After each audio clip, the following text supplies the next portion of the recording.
오늘 말씀은요, 사도행전 27장 1절부터 44절까지 나는 하나님께서 나에게 말씀하신 그대로 되리라고 믿습니다. 제목이 좀 길죠? 제목 한번 같이 읽어볼까요? 가능한 분들 시작. 나는 하나님께서 나에게 말씀하신 그대로 되리라고 믿습니다. 이렇게 믿게 되면 오늘 설교의 바람이 달성되는 것이겠죠. 저를 포함해서 여기 계신 여러분 모두가, 물론 아직 오늘은 모르겠어요. 새로 오신 분들도 꽤 계셔가지고요, 주님을 모르는 분들도 주님 만나게 될 수 있기를 소망하면서, 오늘 좀 깁니다. 한 절씩 다 읽겠습니다. 사진 한 장 보여주시겠어요? 먼저 그 지도를 먼저 보여드릴게요. 이게 이제 오늘 사도행전 27장의 여정이 담겨 있는 지도입니다. 여러분 성경책 혹시 가져오셨으면 성경책 뒤에 이 지도가 있습니다. 아시죠? 우리 쭉 한번 같이 읽어보겠습니다. 한 절씩, 제가 한 절, 여러분들이 한 절 교독하겠습니다. 우리가 배로 이탈리아에 가야 하는 것이 결정되었을 때에 그들은 바울과 몇몇 다른 죄수를 황제 부대의 백부장 율리오라는 사람에게 넘겨주었다.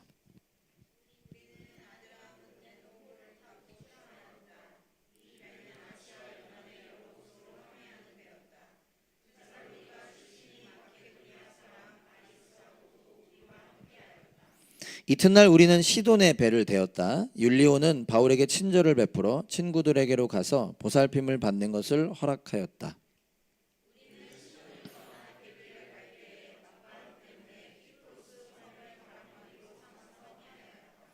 우리는 길리기아와 밤빌리아 앞바다를 가로질러 항해하여 루기아에 있는 무라에 이르렀다.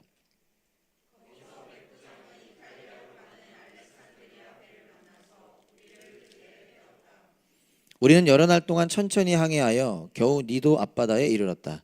그런데 우리는 맞바람 때문에 더 이상 나아갈 수 없어서 크레타 섬을 바람막이로 삼아 살몬의 앞바다를 항해하여 지나갔다.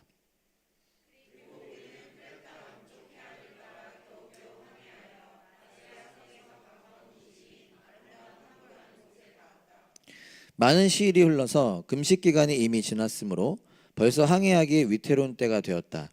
그래서 바울은 그들에게 이렇게 충고하였다.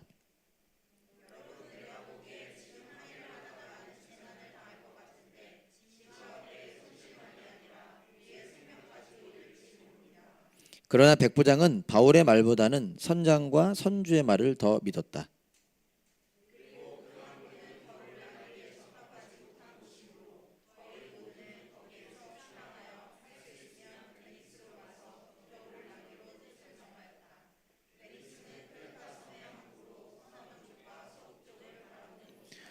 때마침 남풍이 순하게 불어오므로 그들은 뜻을 이룬 것이나 다름없다고 생각하고 닻을 올리고서 크레타 해안에 바싹 붙어서 항해하였다.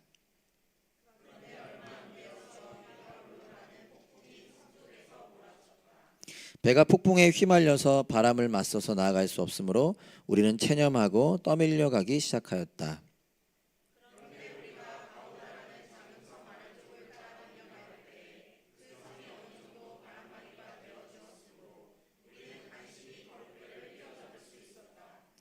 선원들은 거룻배를 갑판 위에다가 끌어올리고 밧줄을 이용하여 선체를 동여매었다.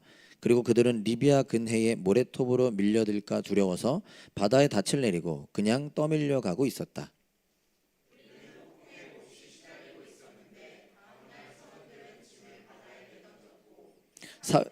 네, 괜찮습니다. 사흘째 날에는 자기네들 손으로 배의 장비마저 내버렸다.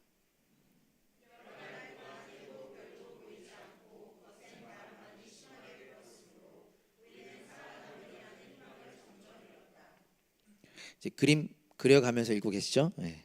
사람들은 오랫동안 아무것도 먹지 못하고 있었다. 그때 바울이 이렇게 말하였다. 여러분은 내 말을 듣고 크레타에서 출항하지 않았어야 했습니다. 그랬으면 이런 재난과 손실은 당하지 않았을 것입니다.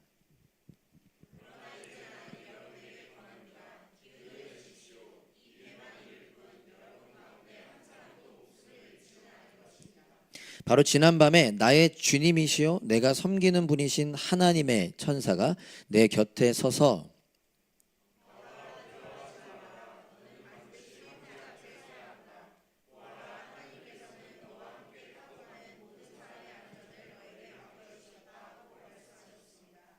그러므로 여러분 힘을 내십시오. 나는 하나님께서 나에게 말씀하신 그대로 되리라고 믿습니다. 열 나흘째 밤이 되었을 때에 우리는 아드리아 바다에 떠밀려 다녔다. 한밤중에 선원들은 어떤 육지에 가까이 이르고 있다고 짐작하였다.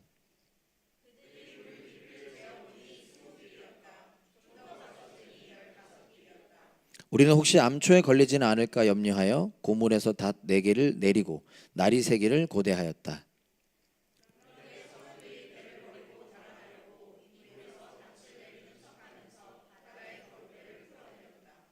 바울은 백부장과 병사들에게 말하였다. 만일 이 사람들이 배에 그대로 남아있지 않으면 당신들은 무사할 수 없습니다.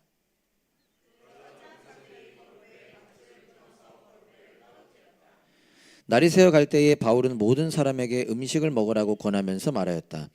여러분은 오늘까지 열 나흘 동안이나 마음을 졸이며 아무것도 먹지 못하고 굶고 지냈습니다.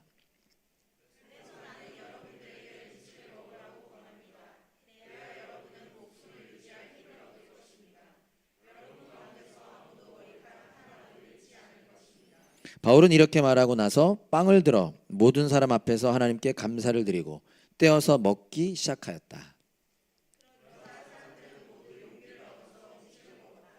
배에 탄 우리의 수는 모두 276명이었다.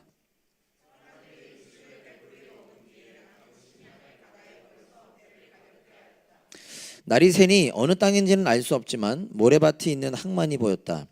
그래서 그들은 어떻게 해서든지 배를 거기로 몰아 해변에 대기로 작정하였다.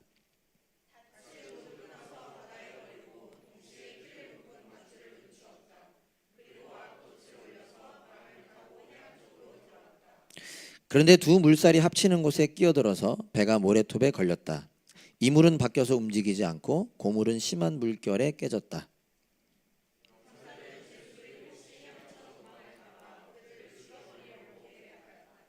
그러나 백부장은 바울을 구하려고 병사들의 의도를 막고 헤엄칠 수 있는 사람들은 먼저 뛰어내려서 무트로 올라가라고 명령하였다.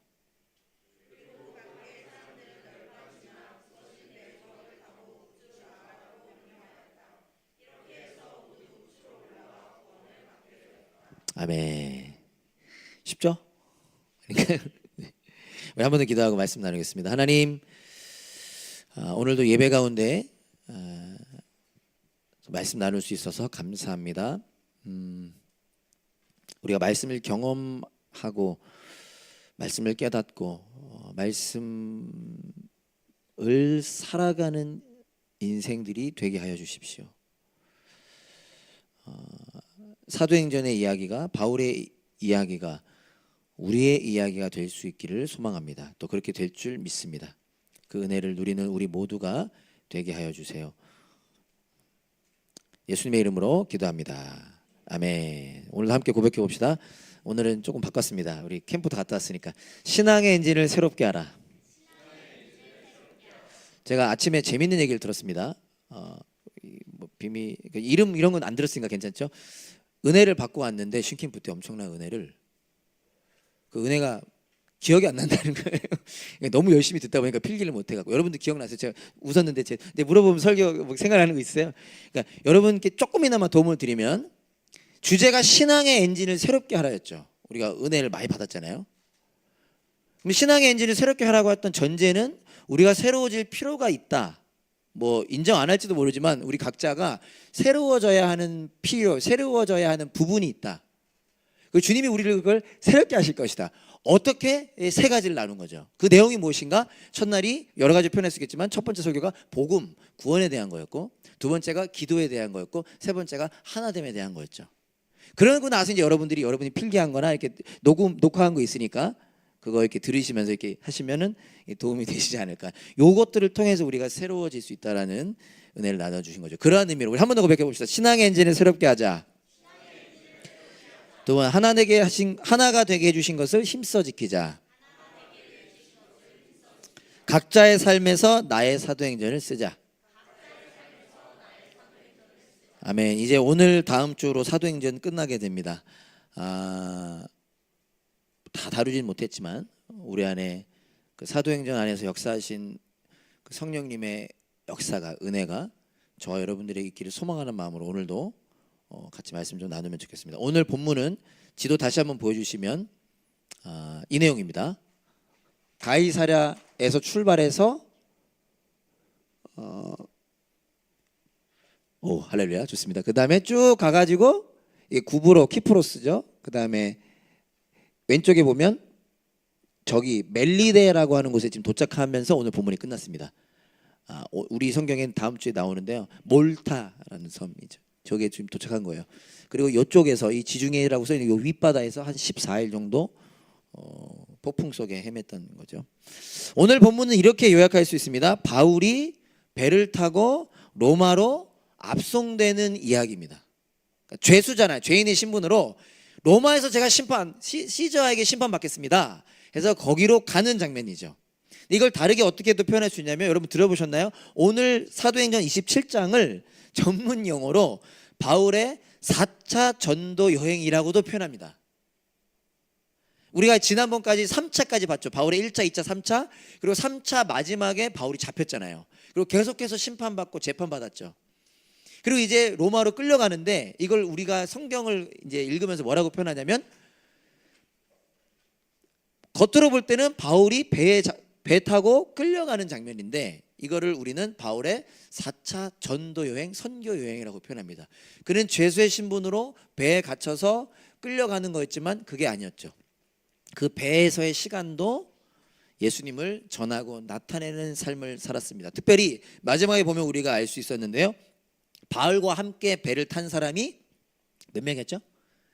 276명이니까 엄청 큰 배였다라는 거예요. 그 당시 이렇게 하면 여러분 안 와닿겠죠. 그러니까 나중에 한번 이렇게 기록들 찾아보시면 엄청 큰 배인데 유라굴로라고 하는 풍랑을 만나서 쫄딱 죽게 생겼죠.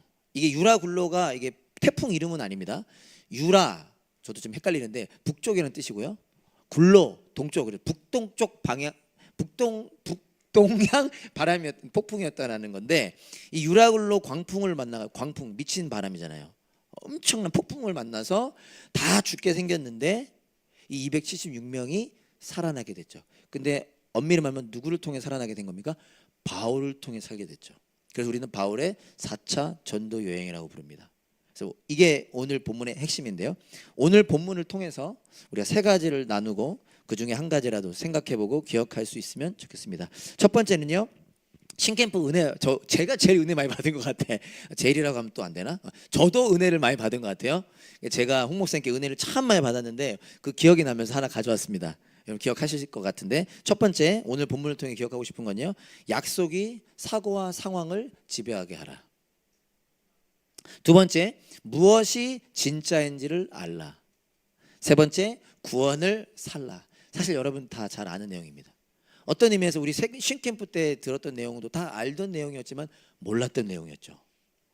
오늘도 그런 은혜가 있기를 소망하면서 말씀 함께 좀 보면 좋겠습니다. 첫 번째 약속이 사고와 상황을 지배하게 하라입니다. 우리 한번 따라해 볼까요? 약속이 사고와 상황을 지배하게 하라. 이 홍 목사님이 이런 은사가 있으시더라고요. 이렇게 문구를 만드는 은사. 전 참 가장 제 마음속에 들어왔던 것 중에 하나입니다. 이게 약속이 사고와 상황을 지배하게 하라. 사실은 뒤에 설명할 필요는 없습니다. 여러분들이 이걸 기억만 하면 돼요. 괄호 열고 하나님의 약속이 하나님의 나를 향한 약속이 나의 생각, 나의 사고와 내가 처한 상황을 지배하게 하라. 보통 우리는 어떻게 되죠? 사고와 상황이 우리를 지배하죠.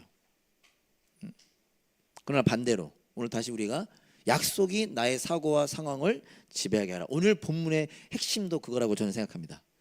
바울이 배를 타고 로마로 가게 됩니다. 방금 얘기했지만 다음 주에 살펴볼 텐데요. 28장에 보면 몰타 섬에서 어느 기간을 지낸 다음에 드디어 로마 이탈리아에 도착하게 됩니다. 이 장면은 어떤 장면이냐? 하나님의 약속이 이루어지는 장면입니다. 쉽죠? 바울이 이렇게 해서 로마로 도착하게 되는데 이것은 우리에게 뭘 보여주냐? 하나님의 약속이 이루어지고 있다는 걸 보여주고 있다는 거죠. 예수님께서 사도행전 1장 8절에서 이렇게 말씀하셨습니다. 제가 읽어볼게요. 그러나 성령이 너에게 내리시면 너희는 능력을 받고 감사하게 홍 목사님도 신캠프 때 이 사도행전 몇 번 언급하셨잖아요. 성령님 오시면 어떻게 되냐? 예루살렘과 온 유대와 사마리아에서 그리고 마침내 어디서요? 땅 끝에까지 이르러 내 증인이 될 것이다. 근데 여기서 땅 끝이 여러 의미를 포함하지만 그 중에 하나가 뭐냐면 그 당시 세상에서 그리고 유대인들의 사고에서 땅 끝이 로마이기도 했었습니다. 예수님 뭐라고 말씀하셨다고요? 제자들에게 너희가 땅 끝에 가서 내 증인이 될 것이다 약속하셨죠. 예수님께서 바울에게는 이런 약속도 하셨었습니다. 바울이 두려워서 떨고 있었을 때 사도행전 23장 11절에 보면 이렇게도 말씀하셨습니다. 그날 밤에 주님께서 바울 곁에 서서 말씀하셨다. 용기를 내어라. 내가 예루살렘에서 나의 일을 증언한 것 같이 그다음 뭐래요? 로마에서도 증언하여야 하리라. 바울이 예루살렘에서 사람들에게 시기와 질투로 붙잡혀서 죽을 위기에 처해서 벌벌 떨고 있을 때 예수님께서 뭐라고 말씀하셨냐? 걱정하지 마. 너 로마에서도 나에 대해서 증언할 거야 라고 약속하셨죠. 오늘 사도행전 27장 본문은 하나님께서 제자들과 바울에게 하신 이 약속이 어떻게 된다고요? 그 약속하신 대로 이루어지고 있다라는 것을 우리에게 보여주고 있다라는 것입니다. 여러분 친구들끼리 약속하시죠? 저도 우리 주한이 주엘에게 약속하거든요. 근데 약속이 되게 중요합니다. 왜냐하면 주한이가 안 까먹어. 진짜 한 달이 지나도 안 까먹어요. 그래서 반드시 전 지키려고 노력하는데요. 하나님께서 우리에게 하신 약속이 이루어지고 있다는 걸 보여주고 있다는 거죠. 신캠프 때 홍 목사님을 통해 정말 큰 은혜와 도전을 저는 받았습니다. 여러분도 그러셨죠? 예. 홍 목사님 보실 수도 있는데 예. 둘째 날 아침 맞나? 기도에 대한 말씀을 하시면서 지속적인 기도를 하려면 두 가지를 해야 된다고 그랬습니다. 물론 세 가지였지만 두 가지 해야 된다 했어요. 혹시 기억하시나요? 괜찮습니다. 나중에 찾아보시면 돼요. 첫 번째가 감사해라. 그러면 지속적인 기도를 할 수 있고 두 번째가 뭐죠? 깨어 있어라 라고 말씀하셨어요. 근데 깨어 있다라는 게 뭐냐라고 하셨을 때 저는 이런 표현, 왜냐면 제가요 이 똑같은 본문으로 똑같이 설교했었거든요. 놀라워, 내가 기뻤어. 나도 이렇게 설교했었구나. 근데 완전 내용은 달랐습니다. 어쨌든 그러면서 뭐라고 하셨냐면 깨어 있다라고 하는 건 영적 사고력을 갖는 것이다 라고 말씀하셨었어요. 깨어 있어야 지속적인 기도를 할 수 있는데 깨어 있다라고 하는 건 뭐냐? 영적인 스피리추얼 사고력을 가져야 된다라는 거예요. 그러면서 영적 사고력이 뭐냐라고 이렇게 표현하셨습니다. 오늘 이 첫 번째 표현이죠. 하나님의 약속이 나의 사고와 상황을 지배하게 하는 것이 영적 사고력을 갖는 것이며 그것이 깨어있는 것이다라는 거예요. 그것이 그리스도인으로 살게 하는 비결이라는 것이죠. 오늘 이걸 다시 제가 여러분들과 나눌 수 있게 돼서 너무 기뻤습니다. 제가 가장 은혜 받은 것 중에 하나인데 오늘 사도행전 27장 본문도 그 내용인 것 같더라고요. 사랑하는 여러분, 하나님께서 제자들과 바울에게만 약속하신 것이 아닙니다. 오늘 여기 있는 저와 여러분들에게도 약속하셨습니다. 맞나요? 약속하셨습니다. 여러 가지 약속이 있을 것입니다. 높아심에 여러분들이 잘못 생각하는 약속도 있을 것입니다. 그건 점검하세요. 여러분이 착각해놓고서 이거 하나님 약속하셨다고 하는 분들이 많아. 상담하다 보니까 그런 분들 우리 기영 목사님과 천수님 찾아가셔서 확인하시고 여러 가지 하나님이 정말 하신 약속이 있을 텐데 그 중에 가장 큰 약속의 핵심이 뭐죠? 정호야? 가장 큰 약속의 핵심은 뭐냐? 바로 예수 그리스도이십니다. 여기서 하신 분들은 회개하고 다시 쉰캠프 돌아가셔야 돼. 예수 그리스도. 잘 아시는 말씀이죠. 하나님이 세상을 이처럼 사랑하사 독생자를 주셨으니 하나님께서 내가 너희를 그냥 두지 않을 거야. 내가 너희를 반드시 회복시킬 거야. 내가 반드시 너희를 구원할 거야 라고 하시면서 그 구원자 메시아 크라이스트 그리스도를 보내주시겠다라고 약속하셨죠. 그 메시아 구원자가 예수님이시죠. 메사야 크라이스트 구원자 예수님이시죠. 그리고 그 약속대로 예수님께서 2000년 전에 오셨습니다. 저 여러분들이 그 약속을 경험한 자들이잖아요. 지금 이 자리에 와서 예배 드리는 우리는 그 예수님을 만난 거잖아요. 그 예수님을 믿게 된 거잖아요. 근데 뿐만 아니라 그 예수님께서 또 약속하셨어요. 예수님께서도 약속하셨습니다. 제가 가장 좋아하는 약속 중에 하나인데 마태복음 28장 20절에 다 같이 한번 읽어보죠. 두 번째 절 보아라부터 다 같이 한번 읽어볼까요? 시작. 보아라 내가 세상 끝날까지 항상 너희와 함께 있을 것이다. 그 예수님의 십자가와 부활을 믿게 되고 경험하게 된 우리 모두에게 하신 예수님의 약속이 있습니다. 내가 세상 끝날까지 너희와 항상 함께 있을 것이다. 그리고 사도행전 1장 8절 우리가 사도행전 나누고 있으니까요. 비슷한 약속이죠. 그래서 너희는 이건 제가 각색한 겁니다. 내가 너와 함께 있을 것이다. 그래서 너희는 내 증인이 될 것이다. 라고 약속하셨다는 거예요. 너무 많이 들은 내용인가요? 그렇다고 한다면 오늘 본문을 통해 하나님의 은혜를 저는 너무 감사했거든요. 이 약속이 이 예수님의 약속이 얼마나 놀라운 약속인지를 저와 여러분들이 다시 한번 깊이 깨닫기 원합니다. 이게 표현이 좀 그럴 수 있지만 제가 홍 목사님 설교 듣는데 나도 이 본문으로 설교했었는데 라는 생각이 났어요. 그래서 집에 돌아와서 찾아봤습니다. 골로새 4장 2절. 그러면서 저도 똑같이 우리가 어떻게 하면 기도할 수 있느냐, 첫 번째 감사, 두 번째 깨어있어라 이거 했더라고. 근데 제가 설교를 했던 것도 까먹을 정도로 그날 저는 엄청난 은혜를 받았습니다. 그러니까 여러분들이 예수님 나를 사랑하시지, 예수님 세상 끝날까지 항상 함께 하시지, 목사님 그거 모르는 사람이 어디 있습니까? 근데 우린 모르고 살아간다는 거예요. 그럴 수 있다는, 죄송해요 제가 은혜를 받고 오면 좀 강해집니다. 그래가지고 감당하고 저도 모르게 홍 목사님 막 따라하게 돼 그러는데 죄송하고. 이 약속이 얼마나 놀라운 약속인지 우리가 정말 깨닫게 되기를 소망하기 원합니다. 그리고 이 약속이 얼마나 놀라운 약속인지를 경험하게 되기를 소망합니다. 그래서 이 약속이 얼마나 놀라운 것을 알기 때문에 예수님이 세상 끝날까지 나와 함께 하신다라고 하는 그 내용이 나의 사고와 나의 상황을 지배하게 되기를 소망합니다. 놀랍게도, 아니요 안타깝게도 신캠프 때 엄청난 은혜를 받았지만 돌아오고 나서 우리의 일상은 똑같죠. 우리의 삶은 똑같습니다. 많은 사람들이 경험할 거예요. 은혜를 받은 것과 너무나 다르게 삶이 힘들고 또다시 무너지는 나를 발견하게 되죠. 아니었나요? 괜찮았나요? 그럼 다행이고. 그런 우리가 그래서 다시 기억해야 되는 건 뭐냐면 이 예수님의 약속이, 복음의 내용이 나의 하루하루, 월요일, 화요일, 수요일, 목요일, 금요일, 토요일이라고 하는 하루하루에 나의 생각과 나의 상황을 지배하게 해야 된다는, 이 날씨가 나를 지배하는 게 아니라, 영주권의 문제가 나를 지배하는 게 아니라, 회사 생활의 현실이 나를 지배하는 게 아니라, 재정의 문제가 나를 지배하는 게 아니라 약속이 그 생각과 사고를 지배하게 되는. 바울이 그렇게 로마로 가게 됩니다. 문제가 있습니다. 우리는 결론을 알죠. 잘 도착했습니다. 그런데 문제가 있어요. 여러분들이 다시 보시면 알 겁니다. 예상치 못한 방식으로 갑니다. 이게 우리가 기억해야 되는 또 포인트인 것 같아요. 배를 타고 가는데 여러분은 안 그러시나요? 저의 기대는 뭐냐면 아무런 문제 없이 배를 가는 거지. 배를 타고 가는. 우리 예수님 믿고 모든 문제 해결되길 원하잖아요. 근데 로마에 가긴 가는데 예상치 못한 방법으로 갑니다. 어떻게 되죠? 폭풍을 만나요. 유라굴로 광풍을 만납니다. 그리고 다 죽게 생겼습니다. 군인들이 죄인들을 다 죽이려고 해요. 이런 위기를 만난다는 것입니다. 하나님께서 바울로 하여금 로마로 가게 하신다면 그냥 편안하게 가게 하셔도 되잖아요. 그러나 계속된 어려움이 있다는 거죠. 무엇을 기억하게 되는 겁니까?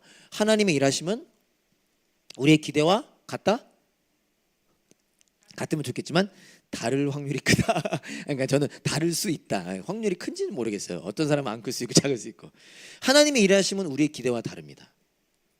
저는 성경 읽으면서 설교자니까 그렇게 좀 배웠기도 했고요. 어떤 기대를 하냐면 예수님께서 하신 것처럼 바울이 유라굴라 광풍을 보면서 광풍아 멈춰라. 그럼 딱 멈춰. 그럼 다 믿겠지. 근데 하나님은 그런 방식으로 일하지 않으셨습니다. 광풍은 광풍대로, 어려움은 어려움대로. 그런데 하나님 어떻게 일하셨냐? 그런 상황 가운데 하나님의 약속을 믿는 믿음의 힘으로 살아가는 바울을 통해 일하셨다라는 거죠. 그때 하나님의 약속을 믿는 것이 여러분, 저와 여러분들에게 허락된 믿음의 힘이라는 것입니다. 바울도 두려웠을 것입니다. 20절에 보면 이런 표현이 나오죠. 우리는 살아남으리란 희망을 점점 잃었다. 여기 배의 선장과 선주 선원들은요 다 배에서 살았던 사람들이잖아요. 근데 그들 모두가 살 수 없다라고 생각했어요. 그만큼 14일 동안 먹지도 마시지도 않았잖아요.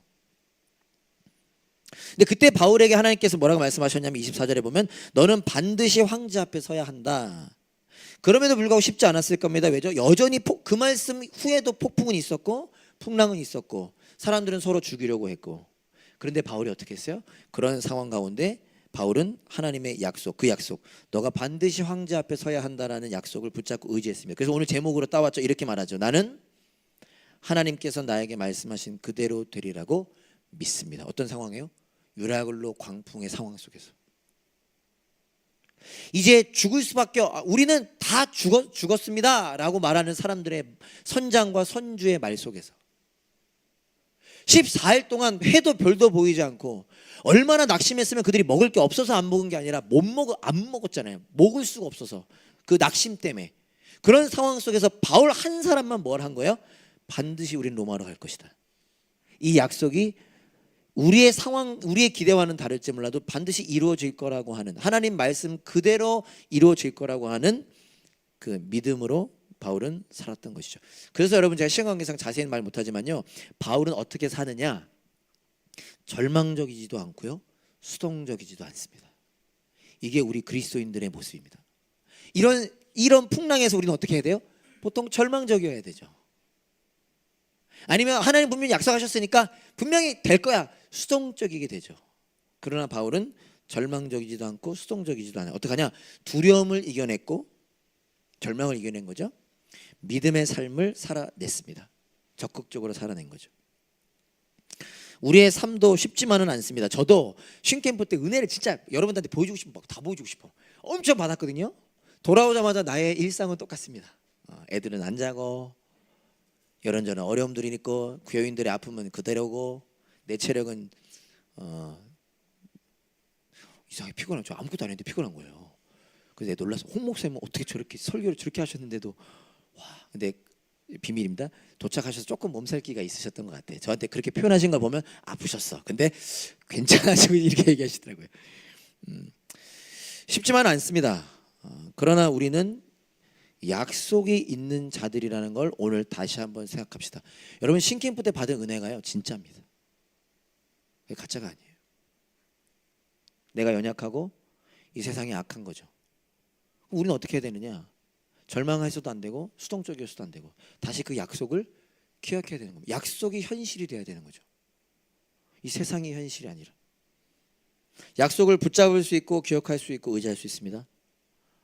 그런 저와 여러분 될 수 있기를 간절히 소망합니다. 네. 은혜 받았는데 내용이 기억이 안 나면 저한테 물어보세요. 제가 핵심은 다 적어놨습니다. 제가 알려드릴게요. 자, 오늘 본문을 통해 기억하고 싶은 두 번째는요, 무엇이 진짜인지를 알라. 이거 잘 아는 내용이죠. 예수님이 진짜라는 거죠. 따라해 볼까요? 무엇이 진짜인지를 알라. 바울이요 사람들에게 3번 정도 말을 합니다. 여러분 지금 시간 관계상 여러분 나중에 집에 가셔서 혹시 묵상할 기회가 생기면 다시 한번 여러분들이 그 배에 타고 있다라는 심정으로 바울이 하는 얘기를 들어보세요. 저도 최대한 노력해서 그렇게 들어봤거든요.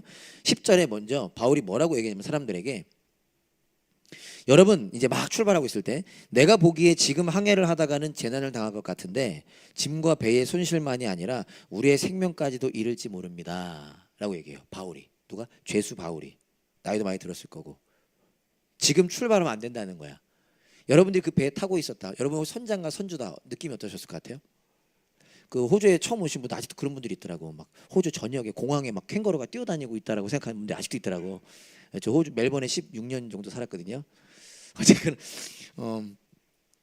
제가 감정이 이건 저만의 생각일 뿐입니다. 제가 그 배에 타고 있었다면 이 둘 중에 하나입니다. 누구나 다 아는 소리 하고 있네. 왜냐면 그때가 금식이 지났다고, 금식 그 절기가 기간이 지났다고 표현하거든요. 찾아보면요 9월 10월 겨울이에요. 그러니까 누구나가 아는, 항해하면 안 되는 시간이라는 건 다 알고 있어요. 그럼 이 사람들 왜 항해했을까 추측할 수 있는데, 보통 로마가요 어려운 겨울철에 항해하는 사람들에게 돈을 더 많이 줬습니다. 보통 이게 곡식이나 이런 거 좋은 물건들 막 로마로 납품하는 거거든요. 이 시기에 납품하면 돈을 더 많이 줬어. 그래서 한 거야. 어쨌든 근데 누구나 다 하는 소리예요. 지금 가는 건 위험해. 당연한 거지. 배 타면서 안 위험한 때가 어디 있어 그때 그 당시에. 두 번째 저는 어떤 생각이 들었냐면 듣기 싫은 소리, 짜증난 소리. 아 지금 위험한 거 나도 알지. 하지만 돈 벌기 위해서 가야 되는 거 아니에요. 근데 바울이 지금 가면 위험합니다. 제가 보통 여러분들이 저에게 느끼는 감정이 아닐까 그런 생각이 들었습니다. 그 다음에 21절 22절에 보면 이제 출발을 했고 엄청나게 고통을 당했어. 풍랑 때문에. 그랬더니 바울이 이런 말을 해요. 여러분은 내 말을 듣고 크레타에서 출항하지 않았어야 했습니다. 그랬으면 이런 재난과 손실을 당하지 않았을 겁니다. 여러분 느낌 어떠실 것 같아요? 이 얘기 들으면. 거봐 내가 출발하지 말라 그랬잖아. 나 말 듣고 출발 안 했으면 지금 이런 고통 안 당했을걸? 이 얘기잖아요. 그러나 이제 나는 여러분에게 권합니다. 기운을 내십시오. 이 배만 잃을 뿐 여러분 가운데 한 사람도 목숨을 잃지 않을 겁니다. 어떻게 들리세요? 이 배는 부서질 거예요. 근데 여러분은 다 살 겁니다. 어떻게 들리세요? 저였다면 진짜 죄송해요. 저 이런 표현 안 쓰는데 그냥 한번 써볼게요. 재수 없는 소리. 그리고 믿기지 않는 소리. 우리가 다 살 거래. 이때까지만 해도 아무도 못 믿었거든요. 그리고 아까 근석 리더 찬양 인도자가 얘기했던 것처럼 나중에 그 뒤부터 바울 말 듣기 시작합니다. 제가 이게 왜 여러 번 나누냐면요. 이 얘기는요. 누구나 다 아는 소리, 듣기 싫은 소리, 재수 없는 소리, 믿기지 않는 소리였어요. 이게 어떤 느낌인데 제 친구들이 저에게 느끼는 감정들. 저를 말하는 건 아닙니다. 그래서 사람들은 바울의 말을 듣지 않았고 당연히 너무나 당연히 선장과 선주의 말을 들었습니다. 왜요? 그게 당연히 맞는 소리니까요. 그러나 우리는 모두는 압니다. 그들도 나중에 알게 됐습니다. 누구의 말이 맞죠? 바울의 말이 맞았습니다. 선장과 선주의 말이 틀렸어요. 그들의 생각이 틀렸어요. 저는 바울이라고 하는 그 사람의 말을 하는 게 아닙니다. 우리가 바울의 말이라고 할 수 있는 이유는 뭐죠? 하나님이 바울에게 주신 말씀이잖아요. 다시 말해서 복음이었죠.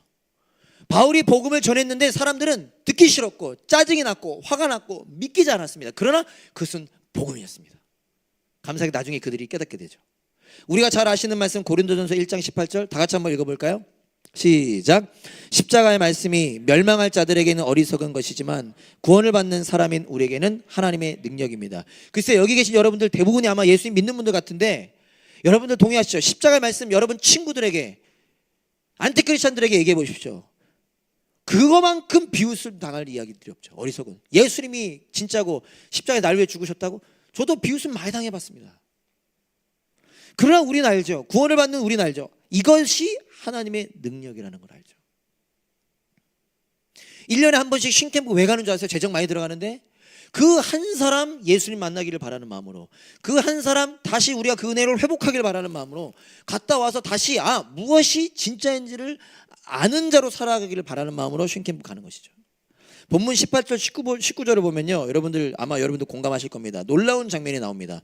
유라굴로 광풍을 만나고 오랜 시간 동안 그들이 해도 달도 보지 못하고 별도 보지 못하고 폭풍에 시달릴 때 그들이 내린 결정은 뭐였냐면요. 그들은 선원들이요. 배의 짐을 버리고요. 배의 장비들을 버립니다. 여러분 혹시 배 타보셨나요? 이게 무슨 뜻인지 아세요? 그냥 죽기로 각오한 거예요. 이거.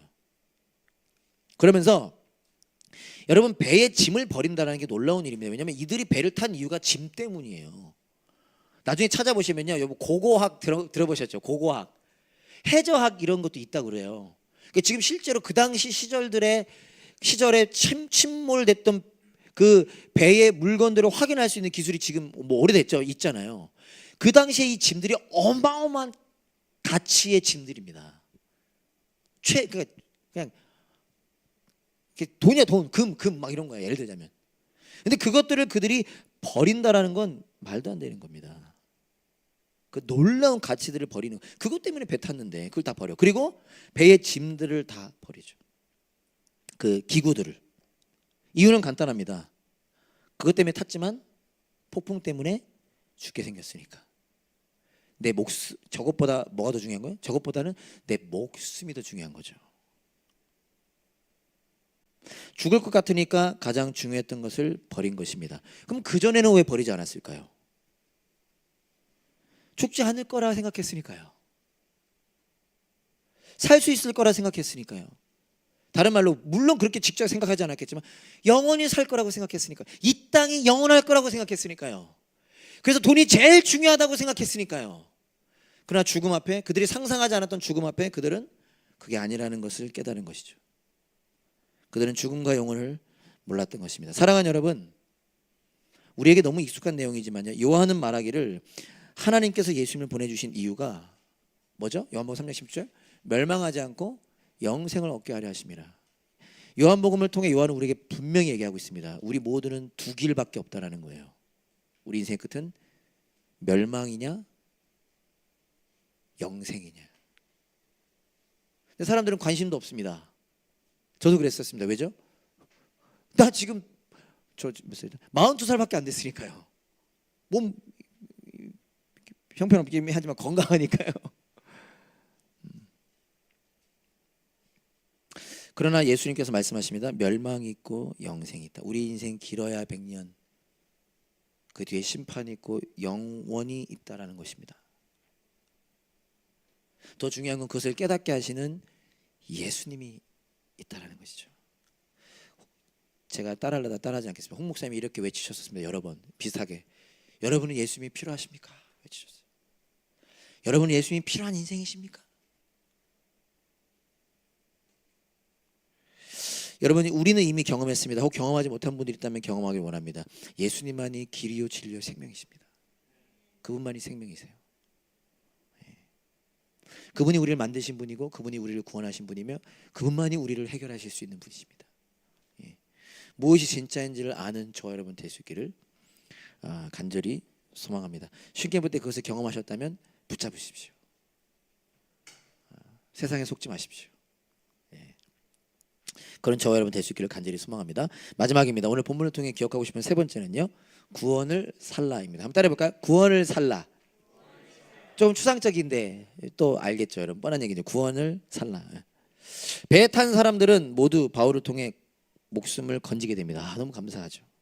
276명이 다 살아나요. 그 바울이 없었다면 다 죽었습니다. 풍랑 때문에 죽었을 수도 있고, 군인들이 죄에서 도망갈까 봐 죽이려고 했었고, 그 전에 선원들이 도망가려 했죠. 자기들만 살려고. 그럼 그들 도망가면 다 죽는 거잖아요. 근데 바울을 통해 살았습니다. 24절을 보면 하나님께서 바울에게 이렇게 말씀하셨습니다. 중간부터 읽어보면요, 제가 이제 다 읽어볼게요. 바울아, 두려워하지 말아라. 너는 반드시 황제 앞에 서야 한다. 로마로 갈 거라는 거죠. 그러면서 말하시죠. 보아라, 하나님께서는 너와 함께 타고 가는 모든 사람의 안전을 너에게 맡겨주셨다. 하나님께서 바울에게 그 배 탄 사람들의 안전을 맡겨주셨대요. 이걸 개역개정을 보면요, 좀 의미가 다른데 같이 보면 도움이 됩니다. 개역개정은 이 부분을 이렇게 표현하고 있더라고요. 제가 한번 그냥 읽어드릴게요. 세번역 같은 경우는 배에 타고 가는 모든 사람의 안전을 너에게 맡겨주셨다 그랬는데, 개역개정에는 보면 하나님께서 너와 함께하는 자들을 다 너에게 주셨다 이렇게 말씀하세요. 너에게 주셨다. 예를 들자면 하나님이 주한이와 주애를 저에게 주신 거잖아요. 하나님 배에 탄 사람들을 바울에게 주셨대요. 안전은 누구에게 달려 있습니까? 안전은 하나님께 달려 있죠. 하나님이 풍랑 속에서도 배를 지켜주셨습니다. 배에 탄 사람들을 살려주셨습니다. 흥미로운 것은 풍랑과 파도는 그대로 있습니다. 지켜주시지만 그대로 있어요. 그리고 하나님께서는 그 배에 탄 사람들의 목숨 살리는 일을 바울을 통해 하기 원하셨습니다. 다 아시는 얘기죠. 하나님이 신캠프 때 우리에게 은혜 주시기로 작정하셨습니다. 근데 그 일을 신캠프 준비팀들과 한 사람 한 사람의 기도와 홍 목사님을 통해서 우리에게 주신 거죠. 그것을 바울이 알았습니다. 하나님이 나에게 맡기셨구나. 나에게 이들의 안전을 맡기셨구나. 그래서 바울이 어떻게 하냐면요, 예수님께서 바울 자신을 위해서 행하신 일을 배 탄 사람들을 위해서 하기 시작합니다. 그게 뭐죠?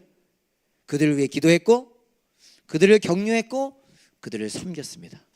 아마 기록되어 있지 않을 수 있지만 복음을 전하기도 했겠죠. 그게 배에 있는 바울이 할 수 있는 유일한 거였지만 그것이 가장 값진 거죠. 그들 한 사람 한 사람을 기도하고, 여러분 괜찮습니다, 우리 꼭 살 수 있습니다, 밥을 먹읍시다, 격려하고, 그들이 그렇게 될 수 있도록 섬기는 일들, 그게 예수님이 바울이 하신 일이잖아요. 바울이 그 일을 한 것이죠. 이게 뭐라고요? 구원을 사는 거죠. 36절에 보면 배에 탄 사람들 모두가 바울을 통해 용기를 얻게 됩니다. 그리고 함께 음식을 먹게 됩니다. 14일 동안 안 먹던 그들이 왜 안 먹었다고요? 먹기 싫어서 안 먹은 거예요? 못 먹어서 안 먹은 거예요. 근데 바울이 격려하니까 그들이 용기가 생겼어요. 용기가 생기니까 밥을 먹을 수 있게 된 거죠. 재미있게도 바울이 음식을 나누어 주고 먹는 장면의 표현이 성찬식 때 쓰는 표현과 같거든요. 보면 빵을 들어 모든 사람 앞에서 하나님께 감사드리고 떼어서 먹기 시작했다. 이게 성찬식의 표현인데 그래서 많은 학자들이 바울이 배에서 성찬식 한 거다라고 이야기하기도 합니다. 정확히 알 수는 없습니다. 왜냐하면 그 당시의 음식 문화 자체도 성찬식의 그런 표현들과 비슷하니까요. 정확히 알 수는 없습니다. 그러나 분명한 것은 뭐죠? 바울을 통해 그들은 먹었고 바울을 통해 그들의 마음이 열렸고 바울을 통해 그들 모두가 살게 되었다라는 거죠.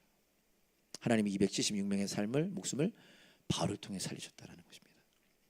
제가 그런 사람이 되기 원하고 자신 없지만 여러분들이 그런 사람이 되길 원합니다.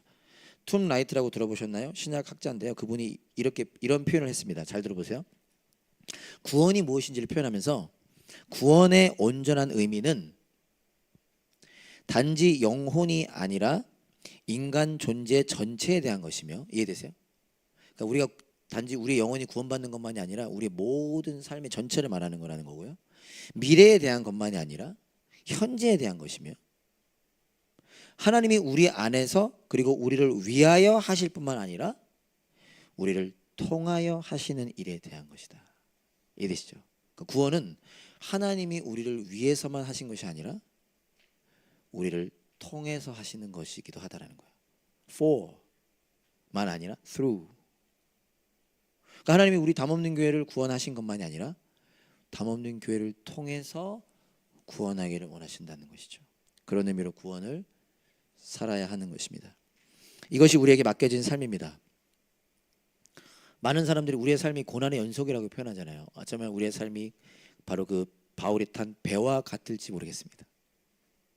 모두가 무서워하고 두려워하고 서로를 경계하고 자기만 살 생각하는 그 상황 속에 바울처럼 누군가 한 영혼을 주님께로 인도하는 저와 여러분들의 삶이 되길 원합니다. 하나님께서 우리 주위에 있는 사람들을요 우리에게 주셨습니다.